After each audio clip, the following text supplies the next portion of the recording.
ngoplos. Kenapa? Kan kebiasaannya minuman keras. Begitu juga orang yang kebiasaannya joget, yang meninggal dalam keadaan joget. Tergantung kebiasaannya. Nah, Nabi memberikan bocoran kepada kita ini ingin meninggal dalam keadaan bagaimana? Terserah. Yang penting kata Nabi, tergantung kebiasaannya. Maka kita berusaha mempunyai kebiasaan istiqomah yang baik, istighfar, tasbih, sholawat, agar kita ketika meninggal dalam kebiasaan itu. Biasa mesu, mati pas mesu. Orang kesandung mesu mati, wah, malaikat dibisui. Ya. Itu maka perlu kebiasaan yang baik. Ya, kemudian wa yub'atsu ala ma mata alaih. Dan kita nanti di akhirat di padang mahsyar itu dibangkitkan tergantung ketika kita meninggal bagaimana. Kalau ada orang meninggal dalam keadaan sujud, nanti di akhirat dibangkitkan dalam keadaan sujud. Kalau meninggal dalam keadaan baca Quran, maka dibangkitkan dalam baca Al-Quran. Tergantung meninggalnya bagaimana. Meninggalnya pas teler, dibangkitkan oleh Allah yang pas teler. Bingung uden di, ono srengenge cideke kan gitu. Itu tergantung kebiasaan. Nah, karena kebiasaan manusia itu akan meninggal, akan mati.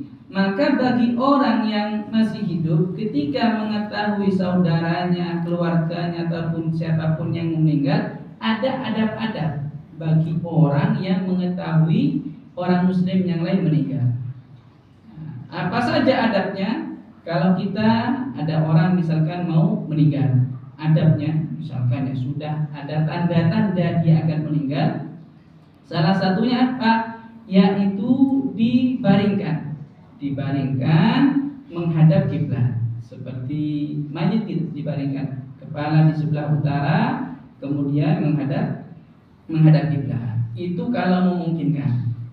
Tapi kalau tidak memungkinkan bagaimana? Kepalanya di timur, kakinya di barat. Ya, itu kalau ada orang sakaratul maut. Setelah ditata tempat tidurnya, kemudian dia yang kedua ayyulaqqana syahadah. Birifkin, ditalkin. Ya, ditalkin. Talkinnya dengan apa? Bisyahadah, yaitu dengan kalimat la ilaha illallah. Talkin la ilaha illallah. Ya, ada ustaz, ada orang nalkin Allah. Mana yang afdal? La ilaha illallah. Bukan Allahnya, tapi la ilaha illallah. Karena la ilaha illallah ini ada syahadat. Tapi kalau Allah itu zikir. Ya, la ilaha illallah. Disebutkan birifkin dengan lemah lembut. Wala yulahu alaih wala yuqalu lahu kul. Dengan lemah lembut, dengan pelan-pelan, tanpa mengatakan ayo. Misalkan ada orang meninggal, orang tuanya, ditalkin di telinganya pelan-pelan. La ilaha illallah. Diikuti la ilaha illallah. Selesai, diam. Baru kalau dia ngomong perkara yang lain, misalkan mau tanya, "Endi anakku sing sijine?" Nah, berarti kan sudah bukan la ilaha lagi, ditalkin lagi. La ilaha illallah, seperti itu. Ya, tapi enggak boleh dipaksa. Enggak boleh dipaksa, ayo bu. Ya enggak boleh. Enggak boleh dipaksa. Harus pelan-pelan di telinganya. La ilaha illallah. Ya, maka disunahkan yang afdal mentalkin itu bukan ahli warisnya, bukan anaknya, kemudian bukan ya keturunannya, bukan keluarganya, tapi orang lain. Karena kalau anaknya atau keluarganya biasanya itu pengen mempengnya apa ya, orang tua itu supaya bisa ngomong gitu, sampai ayo la ilaha ayo ya Allah sih kadang kan gitu. Ya, tak boleh dipaksa, harus pelan-pelan. Karena sakaratul maut itu semua setan, iblis itu datang untuk menggoda dia. Kenapa? Karena ketika orang sakaratul maut, maka waktu itu adalah waktu terakhir setan menggoda manusia. Terakhir itu. Maka karena terakhir setan datang semua dengan menyerupai orang tuanya, dengan menyerupai tetangganya, menyerupai istrinya, suaminya gitu. Agar apa? agar orang ini murtad. Kalau orang ini murtad, maka sudah dia selamanya bersama iblis, setan di neraka. Kalau keluar dari Islam, karena terakhir banyak pasukan-pasukan daripada setan datang. Seperti tadi, berupa seperti orang tua, mbahnya, neneknya, semuanya datang.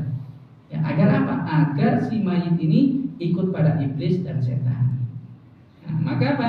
Ditalqin la ilaha illallah. Ya. Kemudian setelah ditalqin, yang ketiga, sunnah atau adabnya. Kalau kita melihat orang sakaratul maut, ayyaqra'a indahu surata Yasin warrahim. Dibacakan surat Yasin. Kalau ada orang ingin sakaratul maut, dibacakan surat Yasin. Ya, bareng-bareng dengan suara keras. Yasin wal Qur'an hakim. Nah, itu enggak apa-apa, sunnah membaca surat Yasin. Kalau surat Yasin sudah, ada lagi surat Ar-Ra'd. Surat Ar-Ra'd dalam Al-Qur'an ada namanya surat Ar-Ra'd. Ya. Surat Ar-Ra'd itu dikatakan oleh Sayyidina Jabir bin Abdullah, apa fadilah membaca surat Ar-Ra'd untuk orang yang mau meninggal? Dikatakan innaha tuhawwinu khurujar ruh. Sesungguhnya surat Ar-Ra'd bila mana dibacakan kepada orang yang sakaratul maut, maka khurujar ruh, tuhawwin, akan dimudahkan keluarnya ruh. Jadi kalau ada orang sakaratul maut gak mati-mati kok suwe wis ngumpul kabeh keluargane ternyata gak mati. Kemudian parah mati, gak mati. Sampai kadang beberapa hari. Ya, sedangkan keluarga ini sudah capek. Misalkan sudah sakit bulanan atau tahunan gitu kan. Ya, terus gimana? Kasihan. Ya, kasihan, sedangkan dia harus kalau sembuh itu ya kasihan lah. Nah, tapi harapan sembuh kayaknya sudah dikit lah. Bagaimana caranya? Kasihan beliau. Nah, dibacakan surat Ar-Ra'd. Agar apa? Agar supaya cepat rohnya keluar itu cepat. Bahasa kita gampang cek dan mati. Bahasa kita cek dan mati. Ya, bahasa kasarannya gitu. Dibacakan surat apa? Ar-Ra'd. Ada dalam Al-Qur'an surat Ar-Ra'd. Maka kalau kita lihat ada orang sakaratul maut kok tetap gak mati-mati. Wis parah gitu gak mati-mati. Gimana? Ya mungkin keluarga apa ini kasihan. Sudah niat bacakan surat Ar-Ra'd. Seperti itu. Tapi ini kalau sudah kelihatan mayitnya sudah tua, kasihan seperti itu. Lah sekno jangan. Misalkan sekno bojone pola cerewet. Bojone pola cerewet gak sanggup misalkan gitu. Ngoro ngelundas. Ya, saya betok ngelundas. Aduh ngelundas, cek turu tak macana surat Ar-Ra'd. Ya, kata. Ya. Ini untuk orang yang sudah hampir sakaratul maut lah, sudah enggak diharapkan hidupnya lagi, kasihan. Kadang ada orang seperti ini ada. Ya, maka ini dibacakan surat Ar-Ra'd, kasihan. Agar apa? Agar orang tersebut cepat rohnya keluar. Ya, ada sebagian orang kadang itu sudah berminggu-minggu, berbulan-bulan kasihan. Maka dibacakan surat Ar-Ra'd. Selain Yasin tadi baca surat Ar-Ra'd. Itu sunnahnya, adabnya seperti itu. Nah, selagi ya jangan digunakan untuk orang yang masih sehat afiat, jangan. Ya. Tapi kalau sudah sakaratul maut. Kemudian setelah itu bila orang itu sudah meninggal, ya sudah meninggal baru meninggal sudah. Nah, sudah meninggal gimana? Tindakan kita kalau sudah kelihatan orang sudah meninggal, rohnya sudah diambil oleh Allah. Maka yang pertama disunahkan setelah orang itu meninggal, sebelum dimandikan, itu adalah taghmidu aini, ditutup matanya ditutup. Ya, ditutup matanya. Karena apa? Karena kebanyakan mayit itu pasti melek. Ya, karena roh itu diambil oleh Allah dari kaki ke atas sampai ke kepala, baru dia melihat ke atas karena rohnya keluar. Ya, karena melek ya, maka sunnah ditutup. Ya, pertama kali ditutup matanya. Nah, itu. Maka dikatakan oleh Nabi, tobat itu pasti diterima selama belum sampai tenggorokan. Berarti kan roh itu dicabut oleh Allah dari bawah ke atas gini. Ya, kalau sudah sampai tenggorokan, sudah enggak diterima tobatnya oleh Allah. Ya, itu terakhir sudah. Ketika sudah sampai tenggorokan dia tobat kepada Allah, masih sebelum tenggorokan maka masih diterima. Tapi kalau sudah sampai tenggorokan enggak diterima sudah. Nah, itu pertama ditutup matanya. Yang kedua, syaddulah yaihi bi isabatin aridatin. Itu diikat, dagunya diikat sampai ke kepala. Pakai kerudung atau kain. Apa? Sunnah ini. Ya, sunnah diikat. Ya, sunnahnya diikat. Ya, sunnah seperti itu diikat. Ya, biasanya kan buka. Ya, mulutnya buka biasanya. Maka sunnah diikat. Nah, setelah diikat, sunnah juga talinu mafasilihi. Pergelangan tangan, kaki itu dilunakkan.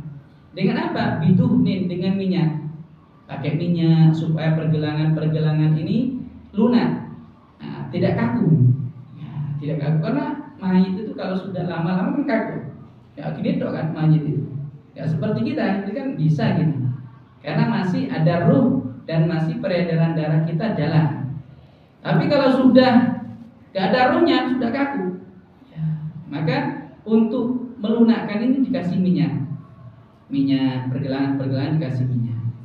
Setelah itu naz'u thiyabi mauti, dilepas bajunya dilepas semua, kemudian ditutupi oleh kain. Biasanya ambil apa?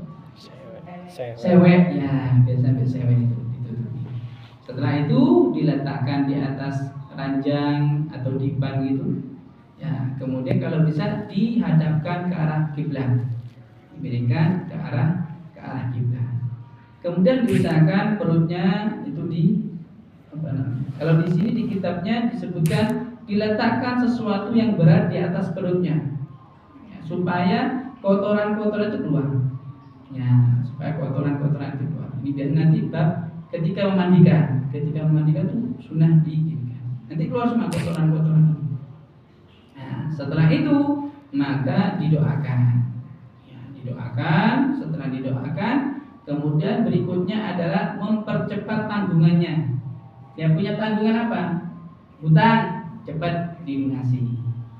Atau tanggungan yang lain. Ya, setelah itu baru disiapkan untuk dimandikan.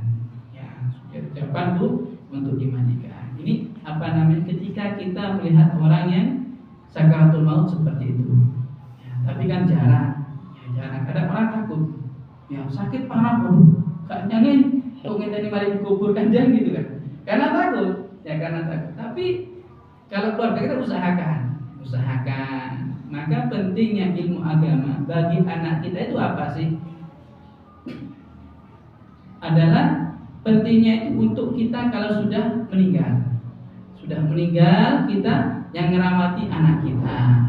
Nanti yang azan anak kita, yang mensolati anak kita. Pentingnya itu kita menyekolahkan anak, biaya anak, pentingnya untuk kita kalau sudah meninggal, sudah tua, sakit, kemudian mau meninggal, anak yang penting.